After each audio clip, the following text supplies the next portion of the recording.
സഖാവ് ഇത്തരം ഒരു ആക്രമണം അല്ലെങ്കിൽ ഇത്തരത്തിലൊരു ഗൂഢാലോചന പാർട്ടി പ്രതീക്ഷിച്ചിരുന്നു അല്ലേ? അല്ല, പാർട്ടി എല്ലാ കാലത്തും ആക്രമിക്കപ്പെട്ടിട്ടുണ്ട്. ഇവിടെ പാർട്ടി കോൺഗ്രസ് നടക്കില്ലേ? പാർട്ടി കോൺഗ്രസ് നടക്കുമ്പോൾ ഞങ്ങൾ ആക്രമിക്കപ്പെട്ടതിൻ്റെ ഒരു ചരിത്രമാണ് നമ്മളെ സഖാക്കളുടെ മുന്നിൽ കിടക്കുന്നത്. കമ്മ്യൂണിസ്റ്റ് പാർട്ടി എല്ലാ കാലത്തും വേട്ടയാടപ്പെട്ടിട്ടുള്ളൊരു പാർട്ടിയാണ്. ആ വേട്ടയാടലുകൾ അതിജീവിച്ചിട്ടാണ് കമ്മ്യൂണിസ്റ്റ് പാർട്ടി പ്രവർത്തിച്ചിട്ടുള്ളത്. അതുകൊണ്ട് ഏതെങ്കിലും ഒരു ദിവസം വേട്ടയാടൽ അവസാനിക്കും എന്ന് ഈ ഭരണ വ്യവസ്ഥക്കകത്ത് നമുക്ക് പ്രതീക്ഷിക്കാൻ കഴിയില്ല. കുടുംബത്തിന് നേരെ ഇങ്ങനെ ഒരു നടക്കുമെന്ന് പാർട്ടി കരുതിയിരുന്നു. അല്ല, ഇതിപ്പോൾ കുടുംബത്തിന് നേരെ എന്നുള്ളത് കാണേണ്ടത് നമ്മൾ. മുഖ്യമന്ത്രിക്ക് നേരെ എന്ന് പറഞ്ഞാൽ എപ്പോഴും വന്നിട്ടുണ്ടല്ലോ. ഇത് ആദ്യമായിട്ട് വരില്ല. മുഖ്യമന്ത്രിയെ തുടർച്ചയായിട്ട് ആ നിലയിൽ അദ്ദേഹത്തെ വേട്ടയാടാൻ ശ്രമിക്കുകയുണ്ടായി, ഇല്ലാത്ത കുറ്റങ്ങൾ ആരോപിക്കാൻ ശ്രമിക്കുകയുണ്ടായി. കഴിഞ്ഞ നിയമസഭാ തെരഞ്ഞെടുപ്പിൻ്റെ തൊട്ടു മുന്നിൽ നിങ്ങൾ മാധ്യമപ്രവർത്തകരെ തന്നെ എത്ര ബുദ്ധിമുട്ടിച്ചാൽ ഞങ്ങളല്ല, നിങ്ങളുടെ മാനേജ്മെൻറ്റ് ഈ മുഖ്യമന്ത്രി ഒന്ന് പിടിക്കണമെന്ന് വിചാരിച്ചിട്ട്. അത് ഞാൻ കണ്ടതല്ലേ, ഓടിയിട്ട് എന്തൊരു ഓട്ടമായിരുന്നു നമ്മളെ മാധ്യമപ്രവർത്തകർ ഓടിയത്. എന്തെങ്കിലും ഒന്ന് കിട്ടും വിചാരിച്ച് ഓടിയതാണ്. അവരെ കുറ്റം പറയുന്നത് ഞാൻ, കാരണം അവർ ജോലി ചെയ്ത് ജീവിക്കുന്ന ആൾക്കാരാണ്. അപ്പോൾ അവർക്ക് ആ ജോലി ചെയ്യാതിരിക്കാനൊന്നും പറ്റില്ല. അപ്പോൾ മാധ്യമ പ്രവർത്തകരെ നന്നായിട്ട് പരിശീലിപ്പിച്ച് നമുക്കെതിരെ ഒരു വിഷമം ഉണ്ടാക്കാൻ പറ്റുമോ? അത് സ്വാഭാവികമാണ്.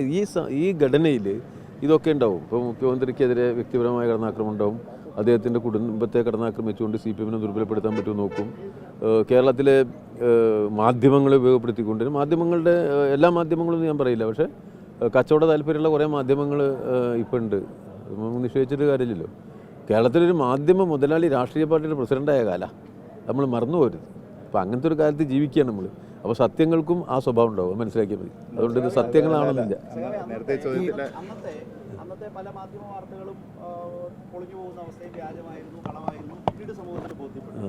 ഇപ്പോൾ സഖാവിൻ്റെ പ്രതികരണവും കേവലം മാധ്യമങ്ങളിൽ വരുന്ന വാർത്തകളുടെ മാത്രം അടിസ്ഥാനത്തിലുള്ളതാണോ, അതോ ഒരു ബോധ്യമോ കൺഫർമേഷനോ ഏതെങ്കിലും വന്നിട്ടുണ്ടോ? ഒരു കാര്യം നിങ്ങൾ മനസ്സിലാക്കണമെന്ന് വെച്ചാൽ, കേരളത്തിൽ രാഷ്ട്രീയമായി CPM-നെ ദുർബലപ്പെടുത്താനുള്ള പരിശ്രമത്തിൽ എല്ലാ വലതുപക്ഷ ഘടകങ്ങളും സംയോജിച്ച് നിൽക്കുന്നുണ്ട്. അതിൽ മതാധിഷ്ഠിത രാഷ്ട്രീയ സംഘടനകളുണ്ട്, അതുപോലെ തന്നെ വ്യത്യസ്തങ്ങളായ മത തീവ്രവാദ ഘടകങ്ങളുണ്ട്, UDF ഉണ്ട്, കേന്ദ്ര ഗവൺമെൻറ്റുണ്ട്. കൂട്ടത്തിൽ കോർപ്പറേറ്റ് താല്പര്യങ്ങൾ സ്വാഭാവികമായിട്ടും ഇടതുപക്ഷത്തിൻ്റെ വളർച്ച ഇഷ്ടപ്പെടുന്നില്ല. അപ്പോൾ കോർപ്പറേറ്റ് താല്പര്യങ്ങൾക്കും അത് ഇഷ്ടമില്ല, നമ്മുടെ രാജ്യത്തിലെ സമൂഹ സമ്പന്ന താല്പര്യങ്ങൾക്ക് അത് ഇഷ്ടമില്ല.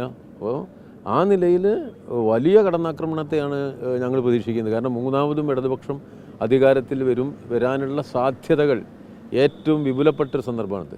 വീണ്ടും ഇടതുപക്ഷം തന്നെയാണ് കേരളത്തിൽ അധികാരത്തിൽ വരിക എന്നുള്ളൊരു പൊതുബോധം കേരളത്തിൽ നിർമ്മിക്കപ്പെട്ടിട്ടുണ്ട്. കേരളത്തിൻ്റെ വികസനവുമായി ബന്ധപ്പെടുത്തിയും ഭാവിയുമായി ബന്ധപ്പെടുത്തിയും ഏറ്റവും കൃത്യതയുള്ള നിലപാടുകൾ ഇടതുപക്ഷത്തിന് മാത്രമേ ഉള്ളൂ എന്ന വസ്തുത നിലനിൽക്കുന്നുണ്ട്. സ്വാഭാവികമായിട്ടും ഇടതുപക്ഷത്തിന് നേരെയുള്ള അക്രമങ്ങളുടെ അളവ് വർദ്ധിപ്പിക്കും. ആ അക്രമങ്ങളുടെ അളവ് വർദ്ധിപ്പിക്കാൻ വേണ്ടി വിവിധ ഘടകങ്ങളെ ഉപയോഗപ്പെടുത്തും. വലിയ തോതിൽ തെറ്റായ പ്രചാരവേലകൾ നടത്തും. ആ തെറ്റായ പ്രചാരവേലകളെ തെറ്റായ രൂപത്തിൽ സമൂഹത്തിൽ കൊണ്ടുവന്ന് CPM വിരുദ്ധ പൊതുബോധ നിർമ്മിതിക്ക് ഉപയോഗപ്പെടുത്തുന്ന സുപ്രധാനമായ ഒരു ഘടകമാണ് കേരളത്തിലെ മാധ്യമ മേഖല. കമ്മ്യൂണിസ്റ്റ് വിരുദ്ധ മാധ്യമങ്ങളെ ആ നിലയിൽ ദുർവിനിയോഗം ചെയ്തിട്ടുണ്ട്. അതിനെ അതിജീവിച്ചിട്ടാണ് ഇടതുപക്ഷം ഇപ്പോൾ ഇവിടെ നിൽക്കുന്നത്. അത് EMS-ന് നേരെ തുടങ്ങിയതാണ്, പിണറായിക്ക് നേരെ നല്ല വർദ്ധമാനമായ തോതിൽ നടന്നതുമാണ്. അതിനെ മുറിച്ചു കടന്നാണ് നിന്നത്. ഇപ്പോഴും ഞങ്ങൾ നിൽക്കുന്നത് കേരളത്തിലെ ജനങ്ങൾ ഇതിനെ അതിജീവിക്കാൻ CPM-ന് പൂർണ്ണ പിന്തുണ നൽകുമെന്ന ഉറച്ച വിശ്വാസം.